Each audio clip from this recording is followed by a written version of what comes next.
अच्छा, ये है वो टंडो जाम का एरिया जिसका जिक्र किया गया था। यहाँ इंक्रोचमेंट की बेस बनाकर तकरीबन यहाँ पर 50 और 60 साल से बने हुए मकानात को गिराया गया है और बग़ैर किसी वार्निंग के। कोई लेटर नहीं है, सिर्फ ज़बानी बात की गई है। कोई सुजुकी पे ऐलानात वगैरह किए गए और इसके बाद ये पूरे ये मकानात वगैरह सारे ये गिरा दिए गए। यहाँ सबसे बड़ी बात यह है कि अगर इस ज़मीन को ये कहा गया है कि ये ज़मीन नाकबूली थी या सरकारी थी, लेकिन इसमें वजह यह है कि अगर यहाँ लोग बिल्डिंग बना रहे थे या कोई भी इंक्रोचमेंट कर रहे थे तो यहाँ के जो सरकारी दफातर थे उनको यहाँ लोगों को आके बताना चाहिए था कि जनाब ये सरकारी हदबंदी है, यहाँ से आगे नहीं जाए। लेकिन अफसोस के यहाँ पर 60-60, 70-70 साल लोगों ने अपने यहाँ कई नस्लें यहाँ परवरिश पाई और यहाँ जब पूरी तामीरात वगैरह हो गई और 2-2, 3-3 मंजिल यहाँ बन गई तो उनको गिरा दिया गया।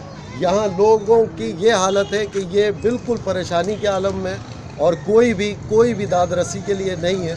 लोगों के पूरे मकानात गिरा दिए गए और यहाँ पर कोई भी उनका कंपनसेशन वगैरह नहीं है। अब इस तरह ये सारे यहाँ पर इस तरह महसूस होता है कि जैसे ये खंडरात में तब्दील कर दिया गया। ये एक रोड है जिस रोड को बढ़ाने के लिए ये बनाया गया था, लेकिन इस रोड को यहाँ से इस रोड को कर्व किया गया है। दानिस्ता तौर पे इस रोड को तिरछा किया गया। अगर इस रोड को स्ट्रेट किया जाता तो यहाँ से तकरीबन इस तरह ये रोड को यहाँ से कर्व किया गया है। ये रोड पूरा यहाँ से कर्व किया है तो इस वजह से ये आबादी इधर ज़्यादा शामिल हो गई है। यहाँ से ये रोड को कर्व किया गया है, ये आबादी की तरफ इसको तिरछा किया गया है। इस वजह से इस आबादी का ज़्यादा नुकसान हुआ है।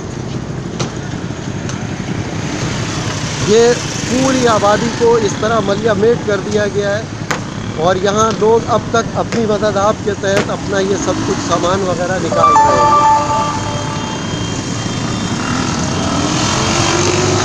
ये रोड की ये पोजीशन है तो रोड इस जगह से फिर कर्व है।